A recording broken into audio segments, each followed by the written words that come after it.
Okay, for today's main topic, we're going to be talking about the top 3 things that Dave Ramsey gets right. And I'm going to share with you for each of these 3 why I think Dave gets it right.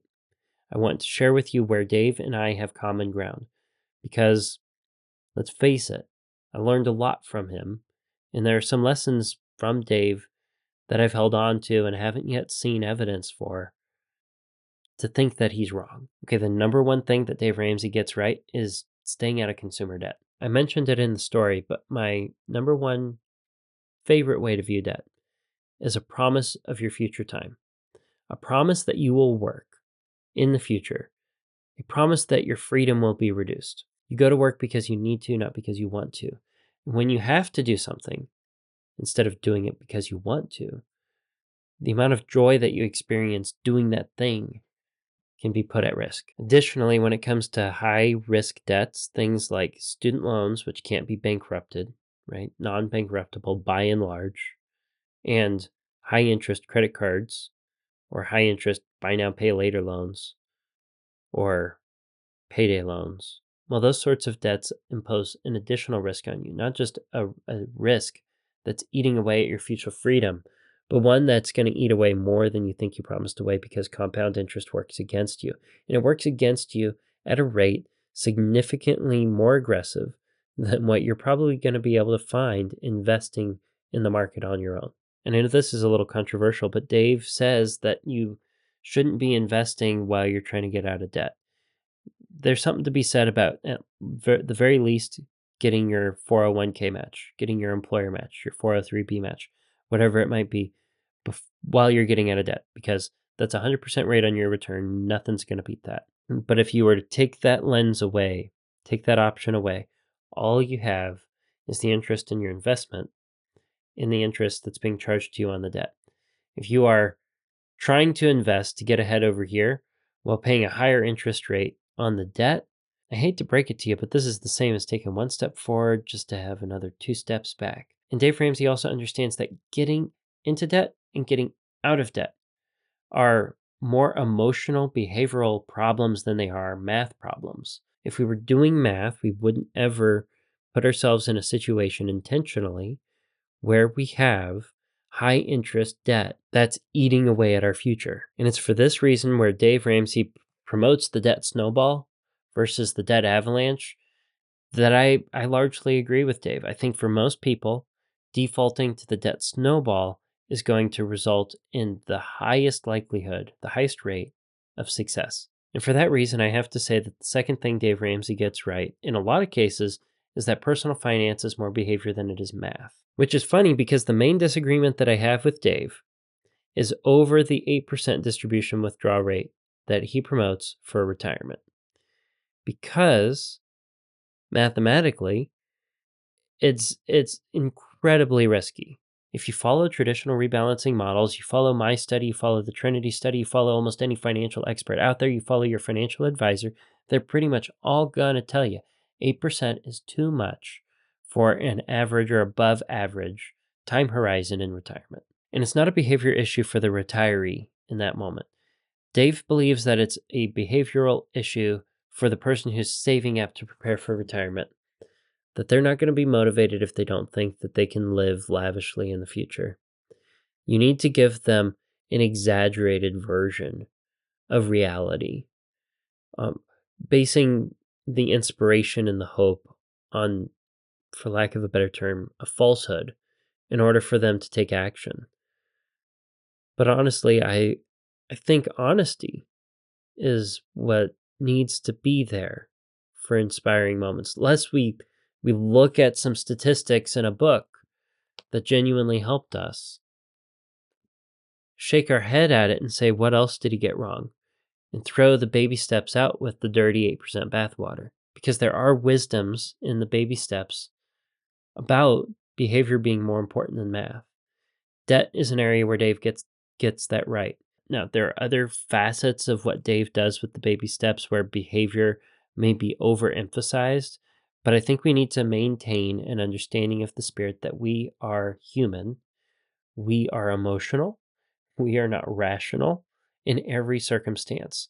And if we were perfectly analytical and mathematical, we would make very, very different decisions than the bulk of us do currently. Okay, and the third thing that Dave Ramsey gets right, the third bit of Dave's advice that I think is the best, is to have a zero-based budget. I am a huge proponent of having a written plan for your life, for anything that matters to you, and for your money, especially when your plan has to be communicated with someone else, like your spouse. Matthew 6:21 is a Bible verse that says, "For where your treasure is, there your heart will be also." And I believe that's definitely the case when it comes to our relationships with money, when it comes to our relationships in life and our budget. If we went about our lives in a frugal manner, if we exercise the intentional practice of prudent economy, we're going to be putting our money to the things that matter most to our heart. If we are not frugal and we don't have a written plan, we're being unintentional with our money, we're just kind of letting money happen, we're letting life happen, our treasure's going to start going to things that we don't actually genuinely prioritize as individuals. We're going to end up having our money leaking to vices that will take our heart. And if we are budgeting in a married relationship and we're being intentional about where our money goes together, well, our hearts go together in the same path. But if we're married and we don't have a mutual written plan, well, there's a potential that our treasure goes to completely different priorities.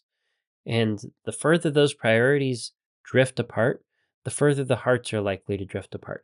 I think even if you're not a believer in what the Bible says, Matthew 6:21 has wisdom that is indisputable. Now, I teased in the story that I do have some disagreements with Dave when it comes to budgeting. I agree that you need a budget. I agree that a zero-based budget is probably the best way to go about budgeting your money. That way there's no gray area for priorities to leak away. But there are two things that Dave doesn't emphasize, in my opinion, well enough in his work.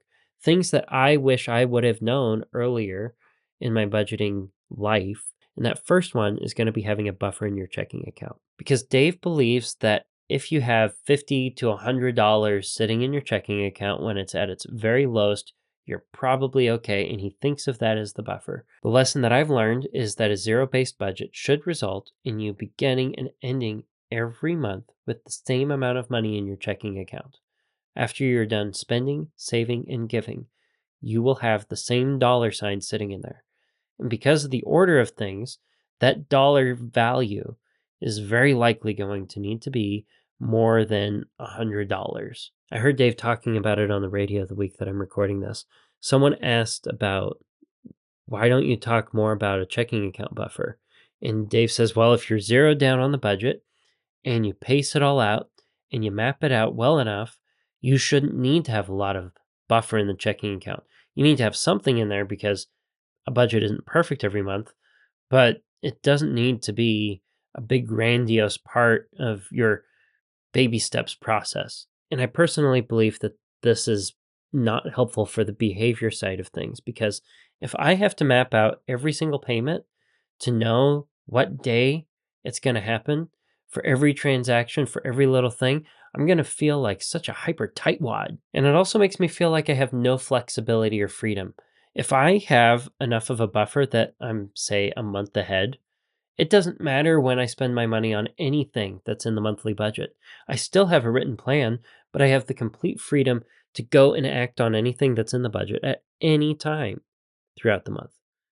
That's cool. The other thing I disagree with Dave on when it comes to the practice of budgeting is what you do with savings. He talks about sinking funds a little bit, but I don't think he drives home a unified picture of what a savings allocation plan can do for you. I personally break down my savings account and my long-term taxable investing account into savings goals, into individual sinking funds, and I give each one of them a goal. And each of these goals, each of these sinking funds have a line item in my budget for when I'm saving toward them or when I'm pulling money out to purchase what I've saved up for. And when I add the balances of all of my sinking funds for a given account up, it equals the amount that's actually in the savings account. I'm able to reconcile my savings, what I actually have, and what my goals are every month. I've shared this example once before, but it's worth repeating here. When Amanda and I got married, she didn't want to replace a car which had water leaking through the bottom of the windshield because she didn't know if she had enough money in savings. She didn't know if she was going to need that money for something else. Amanda is a natural saver, and it brings her peace and comfort to see a big number in savings, probably more than it would to have a newish, reliable vehicle. And in order to feel free enough to buy a more reliable vehicle than the one that she had all the way back from high school, she needed to know that she had enough money in savings with me after we were married to pay for any of the things that she'd worry about coming up in the next year, 2 years, maybe even 3. She needed to know that there was an emergency fund and a plan for the things that were on her heart. So when we list out everything that's in the savings account and we earmark all of the purpose for every dollar in savings, it gives her permission to go and spend what's earmarked for the car. We were able to assign it a number and say, we could go and spend that money today on a vehicle and not impact our financial future in the slightest. And that's exactly what we did. We left the house, and by the time we came back, only 45 minutes had transpired. It is a 2013 Toyota RAV4 with less than 80,000 miles on it. That thing is a dream vehicle these days. Okay, but I want to know what you think. Do you think Dave gets everything right when it comes to budgeting? Do you think Dave gets everything right when it comes to getting out of debt? Do you think Dave gets everything right when it comes to personal finance being 80% behavior and 20% head knowledge? And do you think I've taken any of my agreements or disagreements with Dave too far in this episode? I look forward to reading what you have to say, and until next week, until next Tuesday, budget bravely and enjoy your hope-filled financial future.